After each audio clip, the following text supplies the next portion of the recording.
শুভ্র, এদিকে এসো। তুমি পিছন দিকে তাকিয়েছিলে কেন? খেলতে ভালো লাগছে না স্যার। কেন? আমি বাড়ি যাবো স্যার। ঠিক আছে, যাও।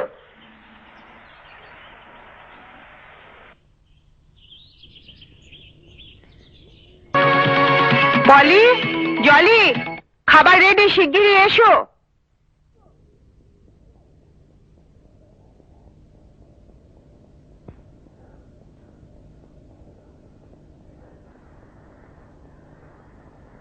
অঞ্জনা, তোমার প্রাইভেট টিউটর কে? আমি আমার দিদির কাছেই পড়ি। তোমার দিদি? She is a school teacher. তোমার তো কলেজে পড়া। তাতে কি আছে মাসিমা, আমার দিদির কাছে এসব জল ভাত। I C. জলি, মাম্মি, আমরা পরে ডিসকাস করব।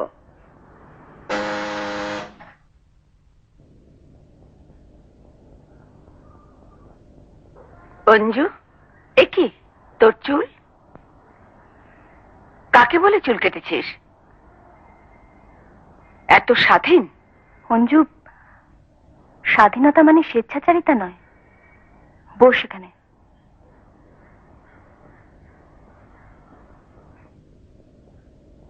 শুভ তখন খুব ছোট ছিল, ওর মনে থাকার কথা নয়, কিন্তু তোর তো বাবার কথা মনে থাকা উচিত।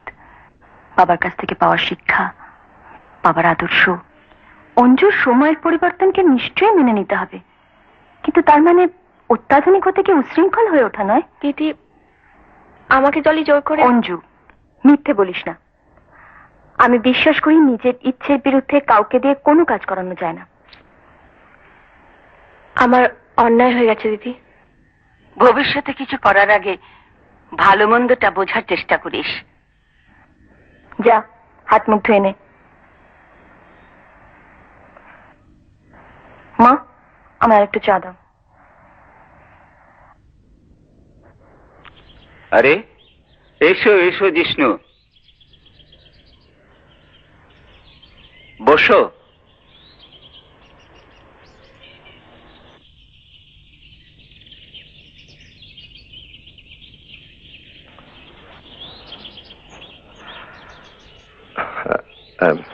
স্যার, আমার একান্ত নিজস্ব একটা ভাবনার কথা আপনাকে বলতে চাই।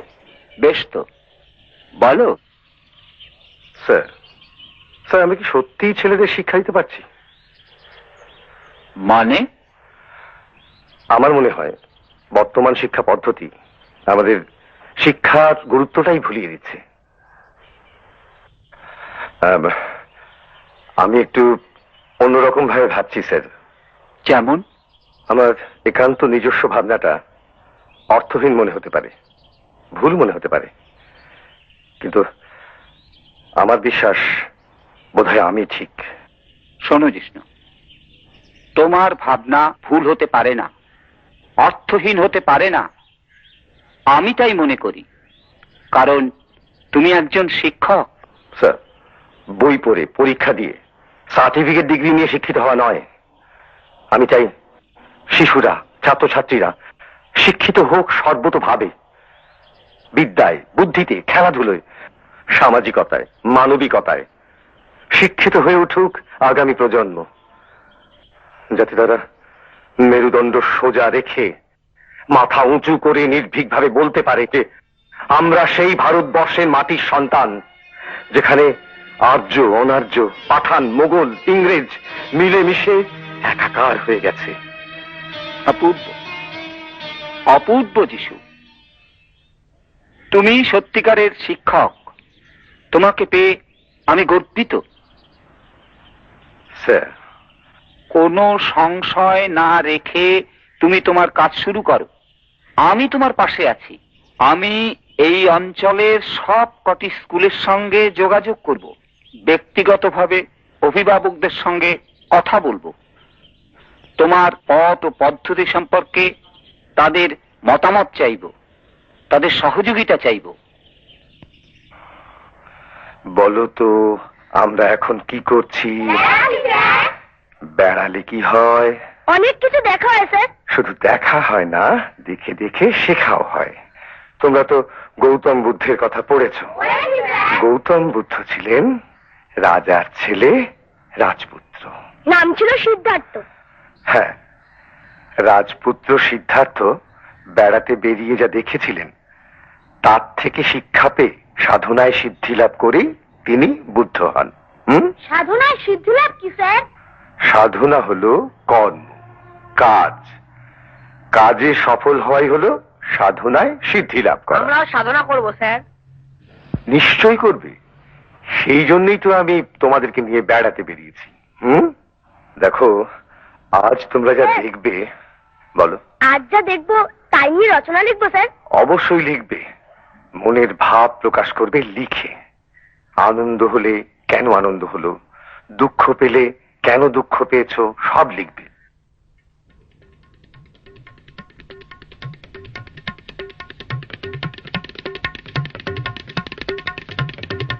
এই শুভ্র, দাঁড়িয়ে কেন, খেলতে যাবি না? দেখছিলাম সেলফিশ জায়ান্টটাকে দেখা যায় কিনা। সেলফিশ জায়ান্ট আবার কি? ও তুই বুঝবি না, ইংল্যান্ডের দৈত্য। সেলফিশ মানে স্বার্থপর, আর জায়ান্ট মানে দৈত্য। ধুর, তুই আর কি করছিস? খেলতে যাবি তো চল, নয়তো আমি চললুম। চল, আমিও যাব। থাকবো না কো বদ্ধ ঘরে, দেখবো এবার জগৎটাকে কেমন করে ঘুরছে মানুষ যুগান্তরের ঘূর্ণি পাকে। দেশ হতে দেশ দেশান্তরে ছুটছে তারা। একটু আসতে বলবি? আমার অসুবিধা হচ্ছে তো।